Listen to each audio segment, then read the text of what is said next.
Hello दोस्तों।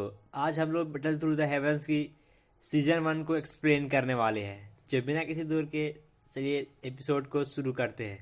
Episode की शुरुआत में हमें एक अलग ही यूनिवर्स को दिखाया जाता है, जिसके अंदर एक डोइकी नाम का कॉन्टिनेंट था। वहाँ पर रहने वाले ह्यूमंस अपने लेवल्स को बढ़ाते रहते थे और अलग अलग लेवल्स पर पहुँचते हैं। इसमें टोटल 10 लेवल्स होते हैं, जिसका नाम हम स्क्रीन पर देख सकते हैं।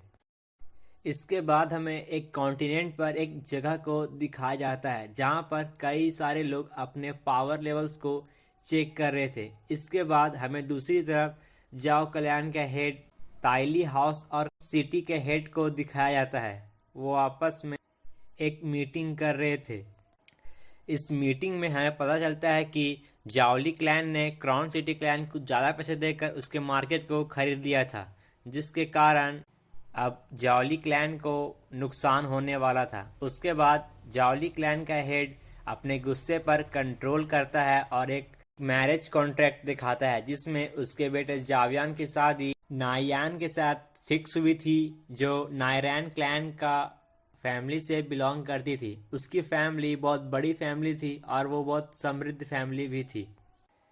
वो सभी दूसरे क्लैन के हेड जब जावियान के बारे में सुनते हैं तो वो चौंक जाते हैं कि जावियान एक बहुत ही ब्रेव फाइटर है। उसने केवल 4 साल की उम्र में ही मार्शल आर्ट सीख ली थी और 9 साल की उम्र में ही लेवल 9 को अचीव कर लिया था। इससे ज़्यादा हैरत करने वाली ये चीज़ थी कि उसकी शादी एक बहुत बड़े क्लैन से होने वाली है। दूसरी तरफ दिखाया जाता है जहां पर कई लोग अपने पावर लेवल्स को चेक कर रहे थे। वहां जावियन अपने पावर लेवल्स को चेक करता है तो उसका पावर लेवल 3 था। ये देखकर वो बहुत ही शर्मिंदा हो जाता है और वहां पर सभी लोग उसका मजाक उड़ाने लगते हैं। तभी जावियन की एडॉप्टेड सिस्टर जुनीर वहां आती है और वो उसे दिलासा देकर खुद ही पावर लेवल्स को चेक करने जाती है, तो वो अपना लेवल 9 पाती है। यह देखकर जावियान को और भी शर्मिंदी महसूस होती है।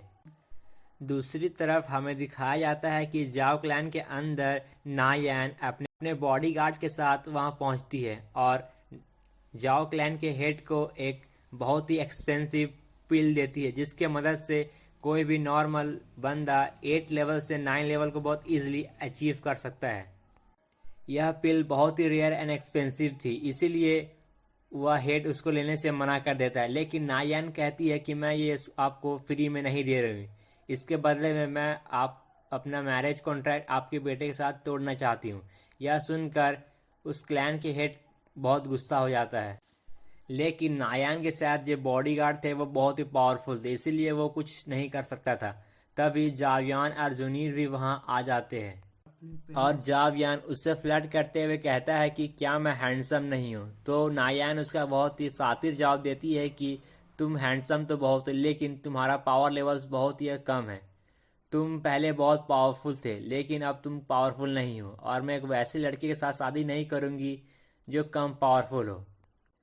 इसके बाद नायान जावियान से एक शर्त लगाती है कि 3 साल बाद वो उससे फाइट करेगी। यदि जावियान उससे जीत जाता है तो वो उससे गुलाम बनेगी, लेकिन यदि वो जीतती है तो वह मैरिज कैंसिल कर देगी। इस पर वो दोनों ही मान जाते हैं।